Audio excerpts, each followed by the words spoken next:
Mas Muita vem gente cá, anda essas fazendo duas lives letrinhas aí para que fazer tiveram eu que criar uma saúde online, gravando da minha casa. Tem algumas técnicas bem simples para fazer isso, que dá para fazer sentado no telefone. Por exemplo,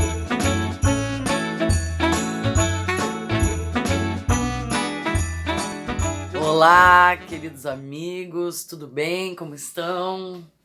Eu sou a Adriana Azevedo, esse é o canal do YouTube do Sind Bancários e nós estamos conversando com a atriz Elisa Lucas sobre a sua carreira, sobre a forma como ela começou a fazer teatro. Vocês sabem, aqui nós temos assuntos relacionados ao teatro, à arte, mas temos também outras aulas no nosso canal que podem ser assistidas por todos. Aproveitem e não esqueçam de continuar se cuidando, ficando em casa. Se não for necessário sair, não saia. Se for necessário sair, se cuide. Coloque a máscara e use álcool gel. Pois a Elisa, depois que ela terminou, então, a sua faculdade de artes cênicas, aqui na nossa Universidade Federal do Rio Grande do Sul, ela encerrou, como ela contou aí para vocês, não é, com um trabalho de finalização do curso dela, foi sobre a Capitu do Machado de Assis. E logo depois aí, ela foi estudar teatro na Espanha. E é isso que ela vai nos contar agora. Fiquem aí com Elisa Lucas. A minha experiência na Espanha ela é um capítulo à parte, né? Em 2006 eu saí daqui com um projeto na mala, que se chamava La Pasión de Magdalena. No final da graduação eu tinha feito um espetáculo sobre a Capitu. Esse espetáculo se chama Confesso que Capitu. Ele foi assistido por mais de 15 mil pessoas, passou por mais de 25 cidades gaúchas, ganhou um prêmio do Ministério da Cultura para ser apresentado em Sevilha, na Espanha. Isso mais tarde, né? Não em 2006, foi em 2010. Mas então, em 2006, eu terminei a faculdade em 2004. Em 2005 eu participei de um projeto Luzes da Cidade, que nós fizemos 150 apresentações em cima de um caminhão, com a direção do Néstor Monastério. Eu guardei a grana do cachê desse projeto e eu tinha um grande sonho de fazer um mestrado e um doutorado na Espanha. Fui para a Universidade de Sevilha, onde eu desenvolvi um projeto sobre a Maria Madalena, que foi uma pesquisa que eu passei 10 anos indo e voltando, e nessa pesquisa eu tive a oportunidade de estudar as lendas da Maria Madalena e aplicar a mesma metodologia, que eu chamo de processo de criação dramatúrgica atorial, que é quando os atores criam seus textos, e da mesma forma que eu havia criado o texto da Capitu junto com o diretor Roberto Brindelli no meu projeto de graduação, eu me propus uma pesquisa para criar um texto sobre Maria Madalena. Só que para essa pesquisa eu fiz um estudo bem amplo das lendas e tradições da Maria Madalena. Essa pesquisa originou o texto A Dama dos Evangelhos, que também é um espetáculo, que teve a direção do Paulo Martins Fontes e da Débora Finocchiaro, que estreou em 2014. Até agora nós fizemos 20 apresentações. Uma semana antes de começar a pandemia, eu estava apresentando ele no Midrash Cultural no Rio de Janeiro. E qual foi a importância dos meus estudos na Espanha? Olha, para começar, viver em outro país, todos os desafios de falar uma língua que não é tua, eu fui para Sevilha falando um pouco de espanhol. Eu havia estudado no núcleo de línguas da URGS 5 semestres de espanhol. Mas nada se iguala a estar no outro país. E poder estudar teatro foi muito legal, foi muito maravilhoso, assim. e toda a experiência de viver em outro país, de trocar com investigadores do mundo todo. Em 2010, quando eu apresentei a Capitu lá, eu apresentei a Capitu para uma plateia internacional, então tinha gente não só da Espanha, mas da Itália, da Grécia, do Marrocos, e foi muito bacana, porque a gente apresentou a peça da Capitu do Machado de Assis e a gente fez um bate-papo muito parecido com o bate-papo que a gente fazia aqui no Rio Grande do Sul. E foi incrível, assim, que da mesma maneira como os homens se identificam com Bentinho, as mulheres se identificam com Capitu, as mulheres defendem que Capitu não traiu, as mulheres espanholas tinham um comportamento muito parecido.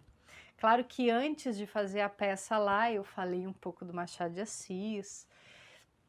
Então, assim, ó, eu tenho lembranças muito boas, assim.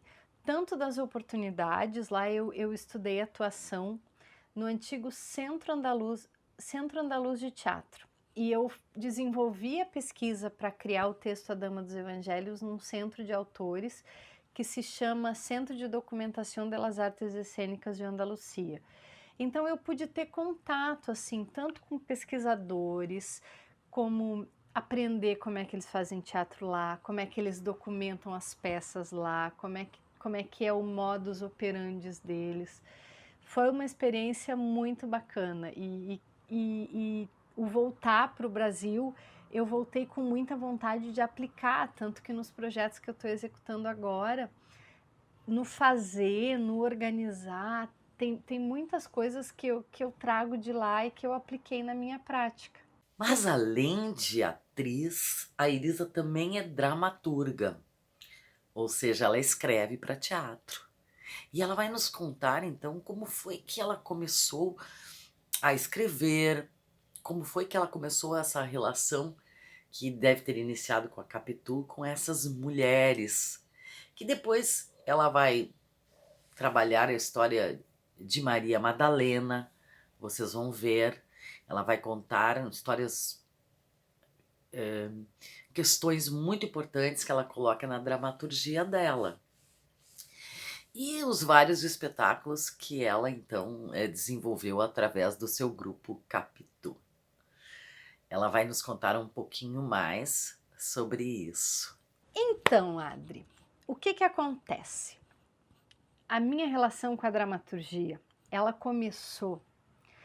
É muito interessante isso, né? Porque eu sempre fui da prática, né? Da aula prática, expressão corporal, expressão vocal, adorava as aulas de atuação, então... Mas eu também sou uma pessoa cheia de ideias. Então, o que acontecia?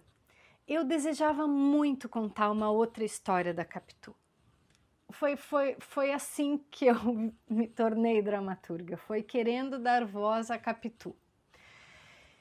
E quando, eu lembro que em 2005, eu estava apresentando bastante, não, 2004, eu apresentei a Capitu todo ano de 2004, foi quando a gente se conheceu, Adri, lá no Solar dos Câmara, que tu estava com os bonequeiros. Eu comecei a pensar que outra personagem eu poderia escolher para aprofundar essa pesquisa da atriz criando seus textos, né?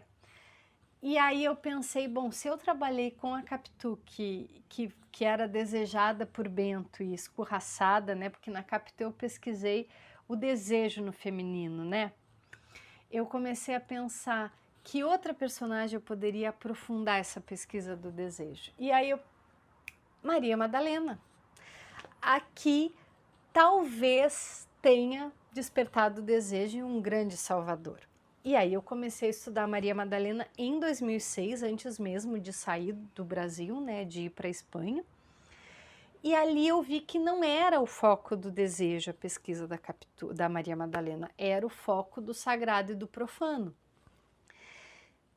E aí é muito interessante essas idas e vindas da vida, né? Como eu te disse, eu passei 10 anos indo e voltando da Espanha, porque no início eu não tinha bolsa, daí depois eu comecei a cavar bolsas e fui aprovando projetos e ganhando bolsas para dar continuidade ao doutorado.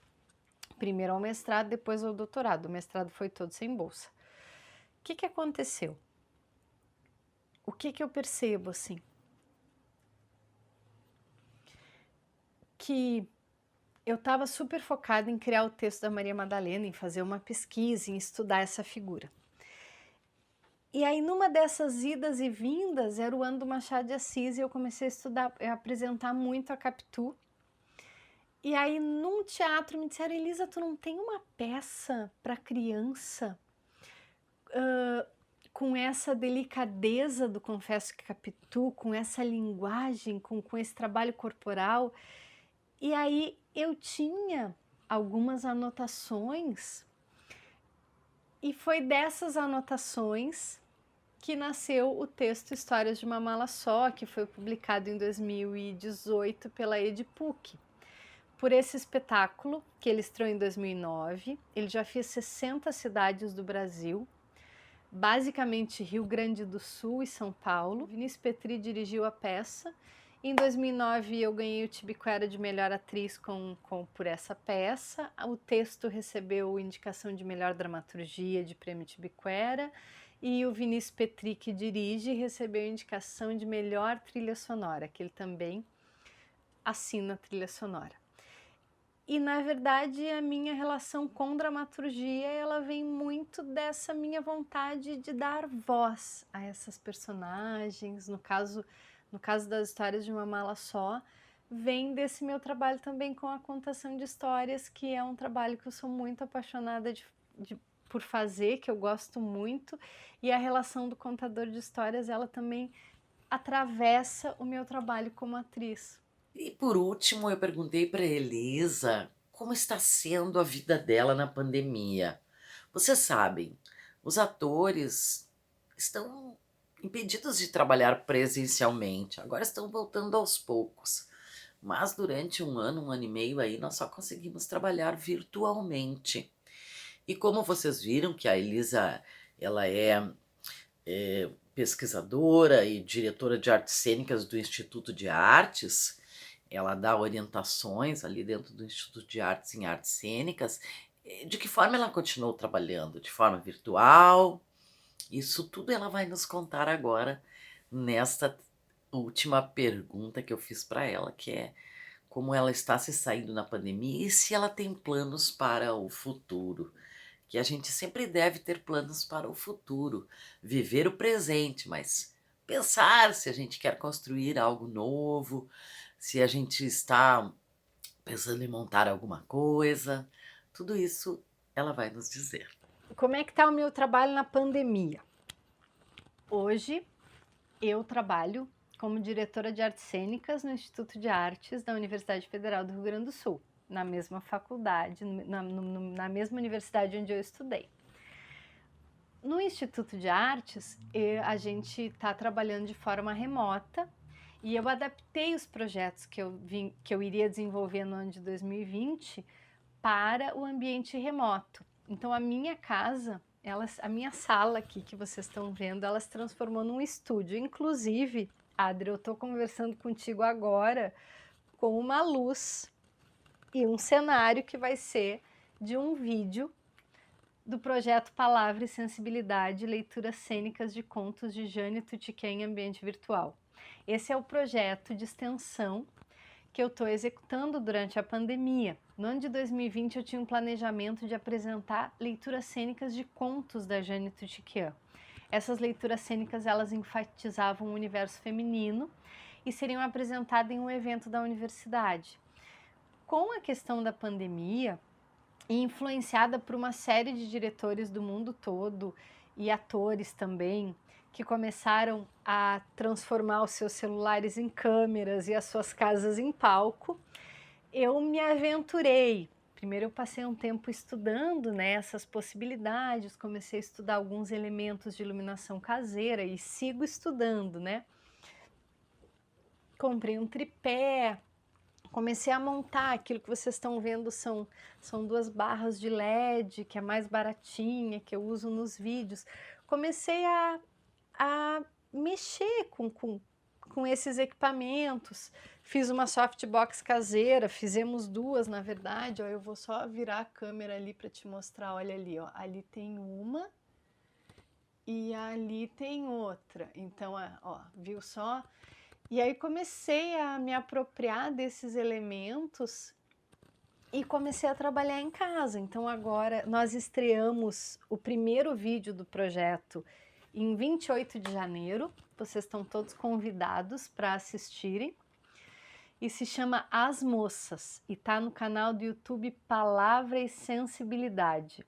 É uma história bem divertida de 3 moças que vêm do interior e que mudam a rotina de uma vida pacata, onde vivem Dona Maria e suas vizinhas. É bem interessante. Para montar esse vídeo, né? É um projeto remoto que eu trabalho com um colega da faculdade, que é o Alexandre Alves. Tem um bolsista que está estudando teatro, que também é doutorando em letras, que é o Israel de Castro. E tem uma consultora da literatura, que é colega da URGS, que é a Adriana Emerim, que é mestre em literatura, que trabalhou com a obra da professora Jane Tutiquian na sala de aula. E aí a gente está trabalhando tudo remotamente. O primeiro vídeo nós estreamos em janeiro, terminamos as gravações do segundo vídeo e agora está na parte da edição. E eu já estou começando a montar a luz e o cenário e já estou começando os ensaios do terceiro vídeo. Nesse vídeo As Moças eu interpreto 15 personagens diferentes, na verdade são 14 personagens e uma narradora, e tem a participação especial da minha mãe, fazendo a mãe da narradora. Convido todos vocês a assistirem. Está sendo um desafio, está sendo uma oportunidade de criar em meio a uma pandemia e de também, nesse momento que os teatros ainda estão fechados, está sendo uma oportunidade de levar um projeto cultural, também como entretenimento, para as pessoas em suas casas, nesse período que os teatros seguem fechados. E todas as reuniões são remotas, todas as práticas, os ensaios são em casa, e os planos para o futuro é dar continuidade nesse projeto. Agora, nesse momento, o primeiro vídeo se chama As Moças e vocês já podem assistir. As Contradições de Eva deve estar estreando mais ou menos dentro de um mês. É só vocês se inscreverem no canal Palavra e Sensibilidade e assinar o sininho. E eu já estou começando a ensaiar e a preparar o terceiro vídeo do projeto, que se chama Tempo, Tempo. E os planos para o futuro é muito cuidado, muita saúde, máscara sempre, o desejo que a pandemia passe e que a gente volte a se encontrar e volte a fazer espetáculos de forma presencial. Mas enquanto isso não acontece, seguimos trabalhando, aprendendo e nos utilizando dessas oportunidades que a pandemia nos trouxe e se apropriando dessas tecnologias. Bom, eu espero que vocês tenham gostado desse bate-papo com a Elisa e que quando ela estiver fazendo seus trabalhos presencialmente, quando a gente puder se ver presencialmente, vocês então procurem assistir um trabalho dela. Mas fora isso, já posso dizer para vocês que ela tem Instagram, ela tem Facebook. Procurem por ela, Elisa Lucas, atriz, Grupo Capitu. Procurem pelos trabalhos dela, procurem pelo canal dela, procurem no Instagram e no Facebook, que vocês vão ver trabalhos muito interessantes. Eu deixo aí um beijo para vocês, lembrando, novamente, para que a gente se vacine, para que a gente não pergunte qual é a vacina, não importa. Eu tomei AstraZeneca, não tive grandes efeitos colaterais, não, foi bem tranquilo. E mesmo quem tem é apenas 1 dia, 2 dias no máximo, como se a gente tivesse uma pequena virose e logo a gente já melhora. Mas o importante é que depois da segunda dose, 15 dias depois, como eu fiz agora no dia 12, completei meus 15 dias após a segunda dose da AstraZeneca, eu estou muito mais tranquila. Não deixo de usar a máscara, por quê? Porque a variante Delta é muito transmissível, apesar de ela não ser tão letal, nem mais letal do que as outras variantes, ela é muito transmissível. E ela transmite, vocês sabem como? Gotículas na saliva. Então a máscara nos protege disso. Fiquem bem, se cuidem, uma excelente semana.